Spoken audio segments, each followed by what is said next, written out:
All right, I'm going to help you guys out today by showing you how to get a little bit more life out of your air shocks. If you have an LR3, this is actually a 2005 model LR3, and it of course comes with that air suspension.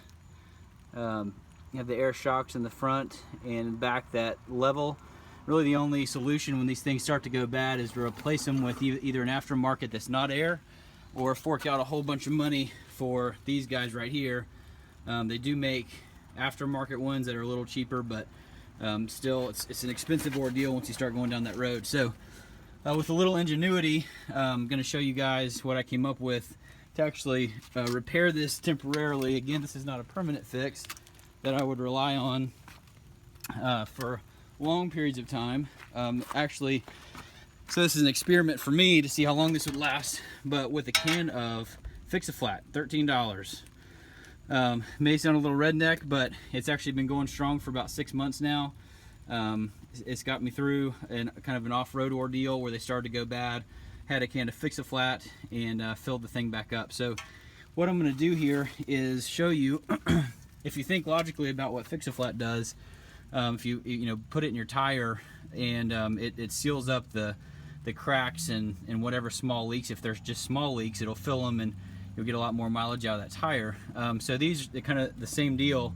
What you have right here is just an encapsulated air shock, and when you think about it, you just add a little Fix-A-Flat inside that thing. It'll seal up little cracks and holes in there if it's just minor stuff, and get you by for a little while longer. So right here is the valve block. So this actually is the passenger side of the Land Rover.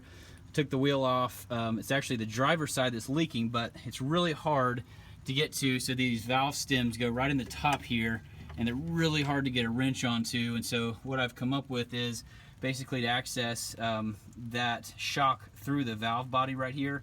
So I'm actually going to take out this airline right here and actually inflate that shock with the Fix-A-Flat from the hose that's going directly to it from the compressor. I'll show you that now. So I've just grabbed this adjustable wrench here. It's a little bit overkill, and I just didn't feel like going to get the right size. Looks like it's about a 12 millimeter, something in that neighborhood. So I'm just going to get this thing loose, where I can pull it out. You just go slowly. That's going to release some air. When I did this, I actually lowered the whole thing to suspension height, or to access height, so there wouldn't be a whole lot of air left in the system.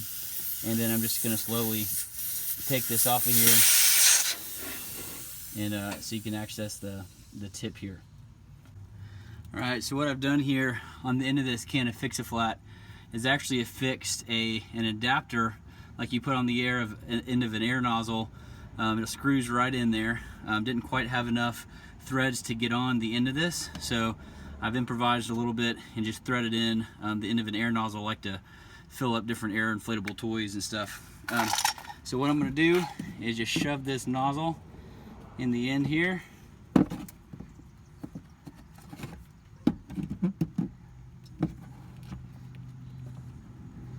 Get as tight of a connection as you can.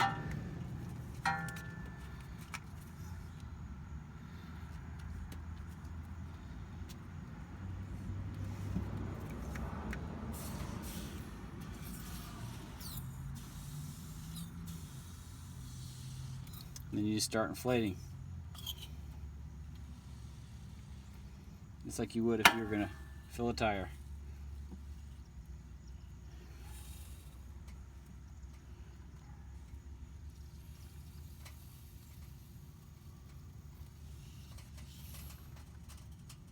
You can already start feeling it filling up that shock over there.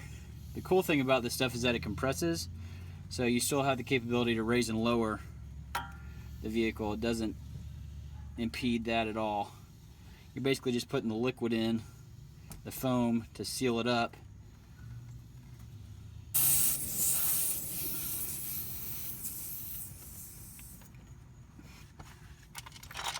Alright, so I'm going to get that back on there as quick as I can. I know it's got quite a bit of that foam left in there.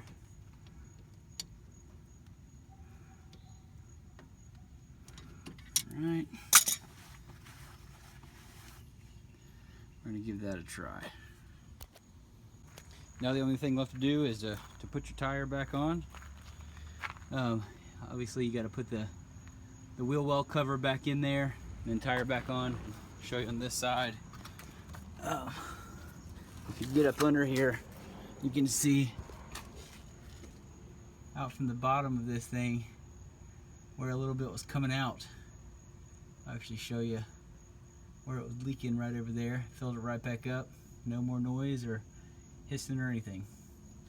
Again, this is not a permanent fix, so I'm not saying that you should run like this forever, but if you don't have the money to put new suspension on right away, or you're just trying to get out of the woods and you're in a pinch, just keep a can of that, fix a flat, and some simple tools, and you can get out of there without any trouble. The only problem with these Land Rovers is that there's no coil backup, so these things, when they go all the way down, they're basically sitting on their blocks on the frame, and can really leave you in a pinch if one of these goes. So just keep in mind, and hopefully this will help you at some point get out of a pinch.